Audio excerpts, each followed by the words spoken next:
તારીખ 6 જૂન ના સાંજે આશરે 5 વાગ્યા આસપાસ વિરમગામ MJ ગાંધી હોસ્પિટલ ખાતેથી પોલીસ સ્ટેશન ખાતે વર્દી આવે છે કે મરણ જનાર દીપક કુમાર રાધનપુરા, તેમના સગા દીપક કુમાર રાધનપુરાને તેમના સગા તેમની પત્ની, તેમના બાળક, તેમના પુત્રો તથા અન્ય સગાજનો હોસ્પિટલ ખાતે લઈ આવેલા છે અને સીડી પરથી પડી જવાનું કહી અને લાવેલા છે.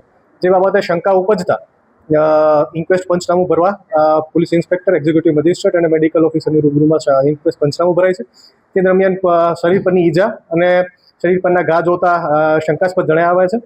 સદર બાબતે શંકા જણાઈ આવતા ફોરેન્સિક પેનલ PM કરવા માટે થઈને દીપક કુમારની બોડી છે એ અમદાવાદ ખાતે રિફર કરવામાં આવે છે અને પંચનામા જે ફોરેન્સિક પેનલ PM કરવામાં આવે છે ત્યારબાદ અંતે જાણવા મળે છે કે હત્યાનું મુખ્ય કારણ માથાના ભાગ ઉપર ધોકા મતલબ બોથડ પદાર્થ વાગવાથી અને ગળું દબાવવાથી મૃત્યુ થયેલું છે. સદર બાબતે પોલીસ તપાસ કરતા અને શંકાસ્પદોની પૂછપરછ કરતા તેમના પત્ની, મરણ જનારના પત્ની, દીપક કુમારના પત્ની એટલે કે દિવ્યાનીબેન, વાઇફ ઓફ દીપક કુમાર, અને તેમનો તેમના બાળક ઉદય દીપક કુમાર છે તેમણે તેમની હત્યા કર્યા હોવાનું જણાઈ આવેલ છે. ઘણા સમયથી પરિવારની અંદર પુત્રની સગાઈ બાબતે, આ ઉપરાંત પરિવારની અંદર પિતૃકર્મ બાબતે અવારનવાર પ્રશ્નો ચાલતા હતા. જે બાબતે મનદુખ રાખી અને જ્યારે બપોરના સમયે આશરે 3 વાગે આસપાસ, 2:30 થી 3 વાગે આસપાસ જ્યારે દીપક કુમાર છે તે દુકાન બંધ કરી અને બપોરે જમવા માટે આવે છે ત્યારે પુત્ર એટલે કે આરોપી ઉદય અને મરણ જનાર દીપક કુમાર વચ્ચે બોલાચાલી થાય છે અને બોલાચાલી છે ઝઘડામાં પરિણમે છે અને ઝઘડો અને અંતે દીપક કુમારનું જે પુત્ર અને પત્ની છે તે મૃત્યુ નિપજાવે છે.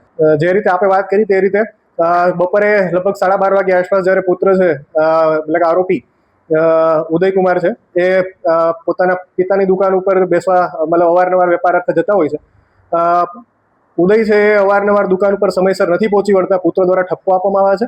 આ ઉપરાંત પુત્રની જે મેં રીતે વાત કરી કે તે સગાઈ બાબતેના પ્રશ્નો વચ્ચે પિતા અને પુત્ર વચ્ચે બોલાચાલી થાય છે, જેને અંતે છે પુત્ર દુકાન છોડી ઘરે જતો રહે છે અને પછી જ્યારે મરણ જનાર દીપક કુમાર છે એ ઘરે પહોંચે છે ત્યારે ઝઘડો વધારે ઉશ્કેરાટમાં પરિણમે છે અને અંતે દીપક કુમારનું હત્યા કરવામાં આવે છે.